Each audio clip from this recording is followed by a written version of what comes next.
have Mr. Martin Edelman speak with us. Hopefully he's going to do two things for us. Look at the preferences given, or maybe not given, to patent holders. He's going to take us to different places on the globe, a little bit to Japan, a little bit to India. And if we are very, very lucky, we are going to have him say what he said very directly yesterday, what he thinks about human rights too. In any event, Mr. Adelman is co-director of IP program at George Washington University and author of two books that no IP practitioner, including myself, can do without. Thank you. I'm going to be the policeman about the time anyway. You're going to be a policeman about the time.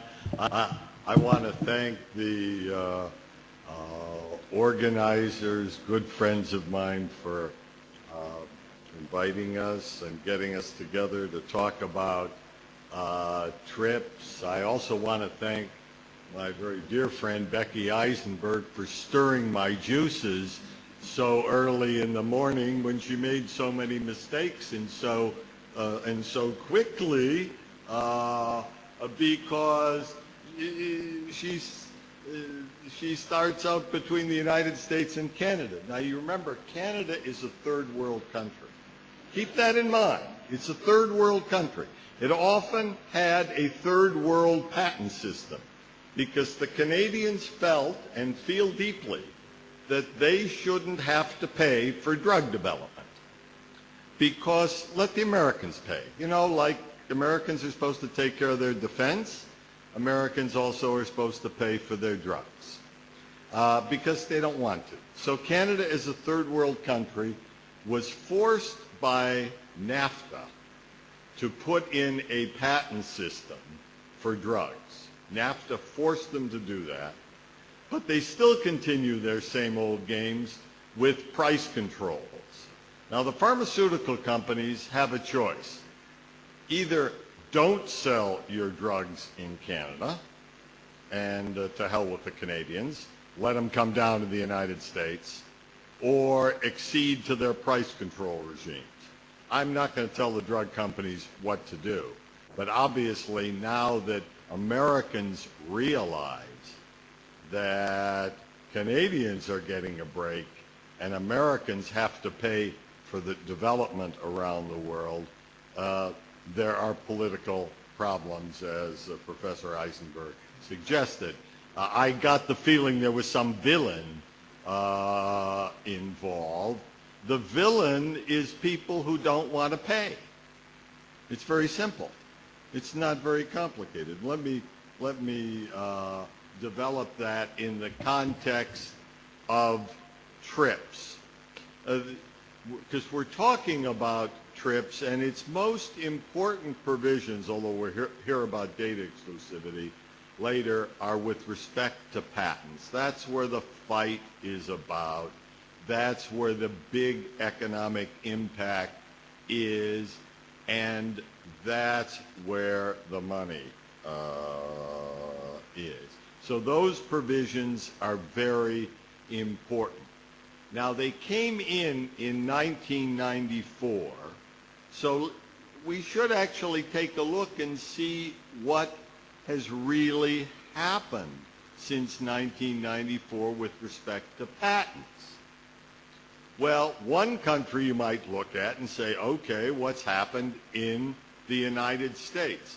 Is it true, as scholars repeatedly say, and we just got a big report recently published talking about how patent rights have expanded in the United States. It's almost like they're out of control. You know, patent rights are getting stronger, stronger, and stronger.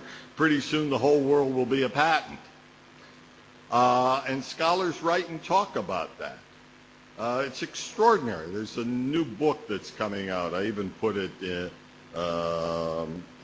in the abstract because I haven't read the book since it's not coming out until November, but already Princeton University is pumping it up by talking about what the horrible thing that's happening in the United States because the patent rights are expanding. Well, obviously these people don't know what they're talking about. The patent rights in the United States have been actually contracting. Now, we may be getting it right. It may be that in 1994 they were too expansive. I would make an argument that may have been so. But let me just show you. Before 1995, when the United States, in accord with its deal with Japan, limited its patent basically to a 20-year term from the effective filing date, the first filing in the United States. There were many ways of getting a patent to issue many years after the patent application was filed. And under that law, you got 17 years. In fact, I think the evidence will show that the drug companies actually got longer patents than they do now.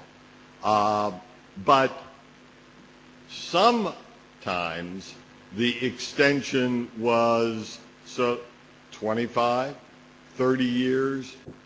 The patent would expire after the application was filed. We still have some of these patents going on today, although in time, anything filed after 1995 are under the new rules and can only be 20 years from the filing date unless extended in certain specific ways by statute, but it isn't for very many years.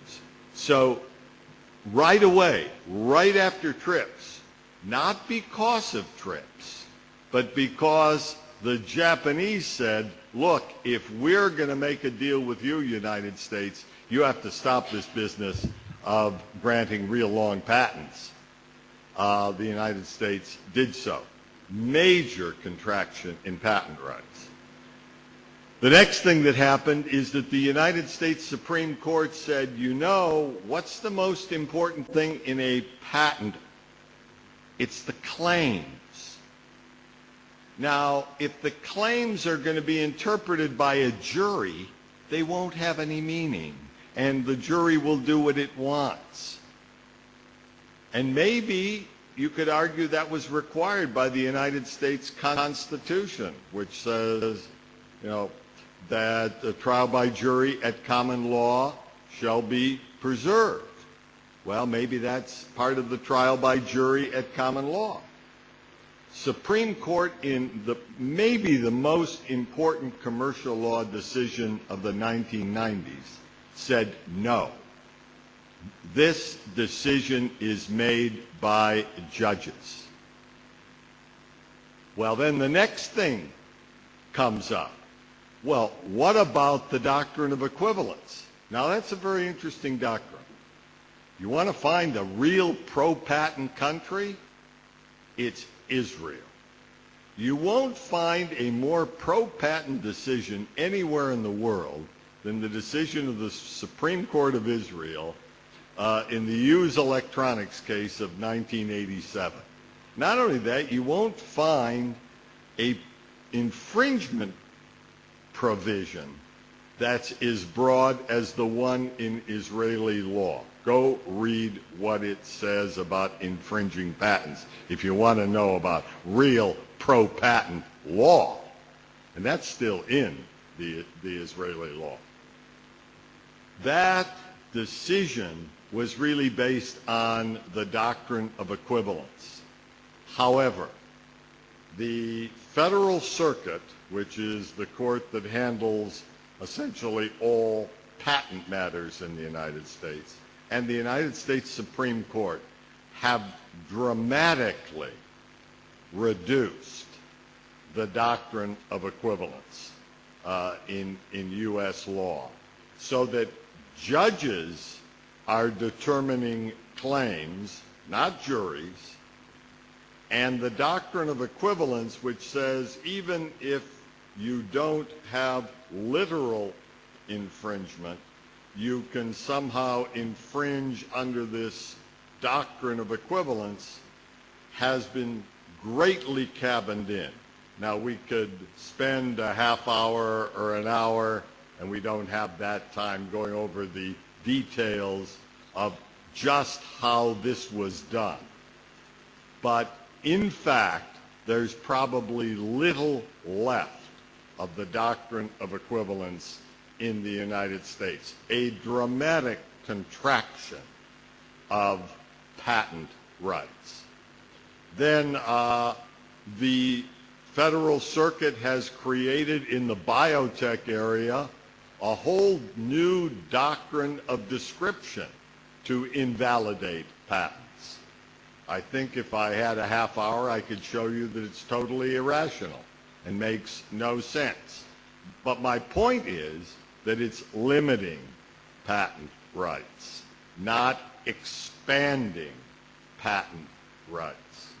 So at least here, there's been a substantially narrowing. Now, when I say the patent system, we kind of throw things around. We heard from Professor Eisenberg about some deadweight loss. That was another error.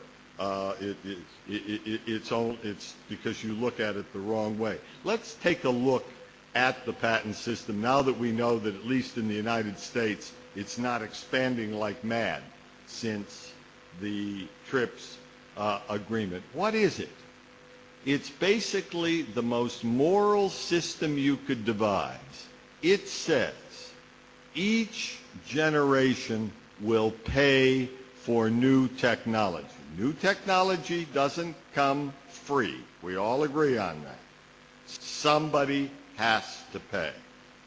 And who pays? Our generation. Right now, we will pay for 20 years approximately. That's the world standard. Now, for inventions made now, and then we will give it to the next generation, free. In addition, all of the previous generations, and there have been a lot of them who've been inventive, have made inventions that we can use for free. This is very important, that it's a fair and moral generational system that says, okay, we all pay our fair share. This generation pays for what we use. And we get what everybody else gave to us, which is huge amounts of wealth. I don't want to go into all of the patented technologies that we now have free. I see all these people here. I know at least half of you would be dead, or even more, if it weren't for these technologies that we got free. It's always fun to go to some poor country, and Israel's not a poor country, but go to a poor country and all the people are sitting there and, oh, well, they didn't get any benefit of this. And I said, well, maybe you didn't get any benefit, but otherwise you would be dead. So do you think that living is a benefit? And that shuts them up, and we can then move on. The next moral system, and why Professor Eisenberg slipped into error, is that who pays? The people who benefit. He who benefits pays. So if you use something that's patented, you pay. There's only one way to pay, by a higher price. And you should pay. That's the capitalist order.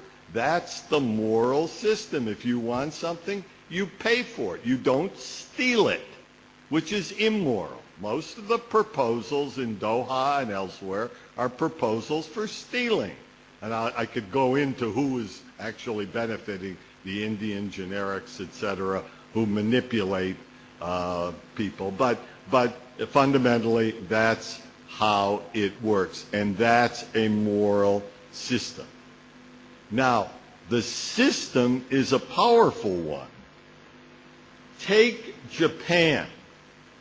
Japan's the most interesting country of all of the post-TRIPS countries, because, you know, the Japanese, when they start looking into something, they they make studies and detailed studies and see what everybody else is doing because they're going to copy the best. That's the way it works in Japan. And what have they done? They have decided, I think driven by China, that they have to be the high-tech place. A little like Minister Omar yesterday, Israel has to be the high-tech place. Japan has to be the high-tech place. How do you do it?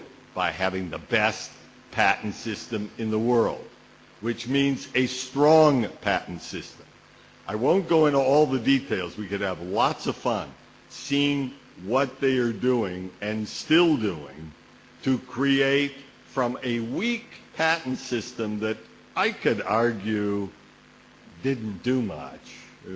We could go back and forth on that, to the strongest individual patent system in the world, with everything being thought out, with restructuring their whole legal system, which they're doing for other reasons, the court system, to create a intellectual property court, to have real damages, actually to have real damages if you infringe, something that was a shocking notion in Japan. 4 to 5 minutes?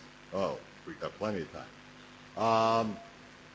Now, Japan did this not because of TRIPS. They could care less about TRIPS. They did it because they care about Japan and they want to survive and become even richer than they are. So I just tell you, because I've only got 4 or 5 minutes and I'm going to use them up quickly, go to the website of the Japanese Patent Office. It's all in English. You can't say they don't tell you what they're doing because it's in Japanese. No, they tell you what they're doing, they tell you their decisions, and they do exactly what they say. In fact, there was one judge who got a little ahead of the game. He started applying the law before it was enacted. But it's okay. He got the message, and it happened. Let me finally turn to India, the greatest success of the TRIPS agreement. The reason the TRIPS agreement, if it only did this for 1.2 billion people, it would be enough, as we sometimes say. India is the great tragedy of the post-war world.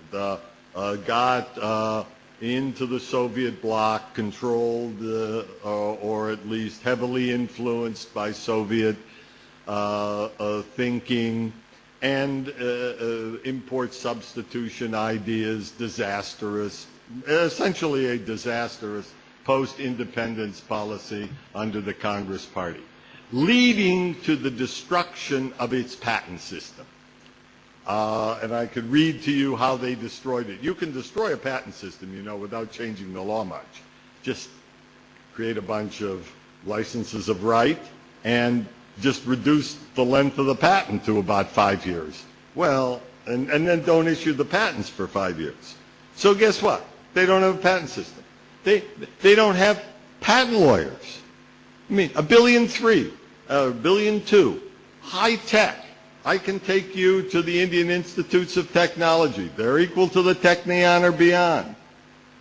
Nothing like the infrastructure in Israel that we see and are sponsoring this conference, etc. Nothing like it. Why? Destruction. Well, guess what? They didn't do a lot of innovating. Where was the innovating done? By Indians? In the United States.